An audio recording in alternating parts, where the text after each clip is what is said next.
बस मालिक संघ सभापति को छुरामाड़ होइछि।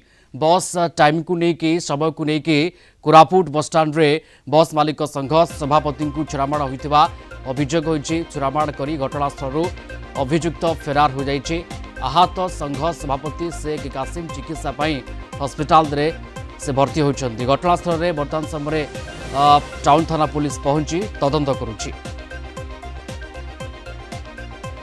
पूर्वतन सेक्रेटरी नरेश चंद्र पाढ़ी आ शरतगौड़ पांचटा गुंडा डकईकि बस स्टैंड आम प्रेसिडेंट को अटैक कले कौन पे माने गत काली शरतगौड़ आम कंडक्टर गोटे आशीष बस कंडक्टर को कहला जे 5 मिनट तू बिफोर गाड़ी काढ़ू नचेत काली आम जो गुंडा मन पोषिचु हाँ से मैंने आसी तुमको अटैक करे तो आम सी आसिक आमको कम्प्लेन कले से डर को कंडक्टर भी आज गाड़ी रे आसला ना हेले से सी आसिक आम कहले जे ना एमती आम कंडक्टर को शरतगौड़ धमक देछि काली बाय फोन रे 3:15 बेलू धमक देछि बोल कहले आम कहलो नाई से किसी ही नथिबो कौन गल नाई बोले से आम कंडक्टर आज आसलानी से कहले तो आम कौन कलु ता गाड़ी पाखे गलु कौन होती कौन बोले से गाड़ी गला बेलू ता गाड़ी घंटे 20 गले से को नरेश चंद्र पाढ़ी आउ शरतगौड़ आ पिंटू 3 जण आसिले एफआईआर दिखाई से आगु से माने गुंडा रखी कर करते आज आउ डायरेक्ट चार्ज कले आसिक से भितर तार पिठी आघात होती किए जन छुरी धरला पिठी आघात कर।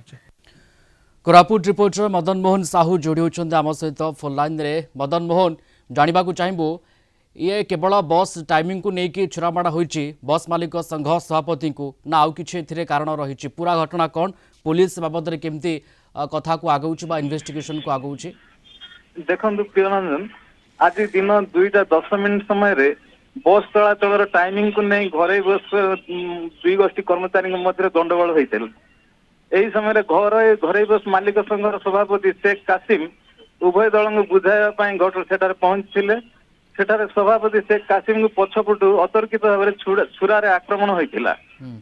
एथिरे शेख कासिम कांधरे आघात लगी आक्रमणकारी आक्रमण करी माने सेठारु दौड़ी पळाई जाइथिले। अच्छा एने शेख कासिम कोरापुट टाउन थाना रे एतला देइछंती।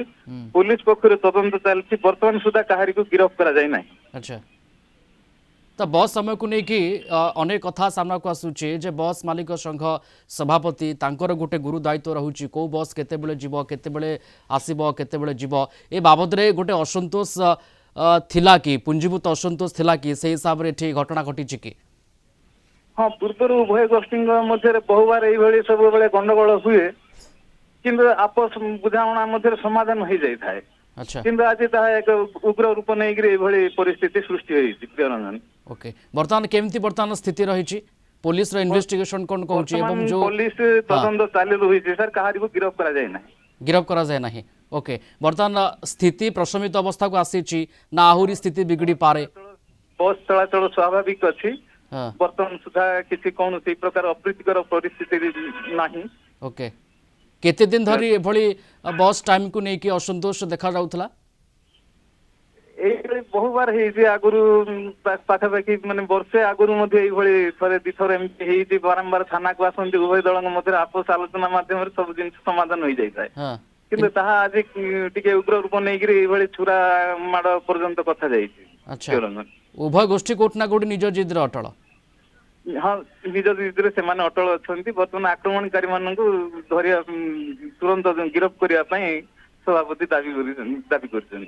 ओके छुरामाड़ होइछि बस मालिक संघ सभापति को एवं वर्तमान समय पुलिस इन्वेस्टिगेशन करुछि जो माने आक्रमण करिसंती जो माने छुरामाड़ करिसंती सेमानक पाखरे पहुंचबा पई पुलिस रो चेष्टा वर्तमान समय देखुछे आमे। धन्यवाद जोड़ी हेतिले Koraput reporter Madan Mohan Sahu phone line रे थिले संपर्क रे विस्तृत आमको सूचना देथिले।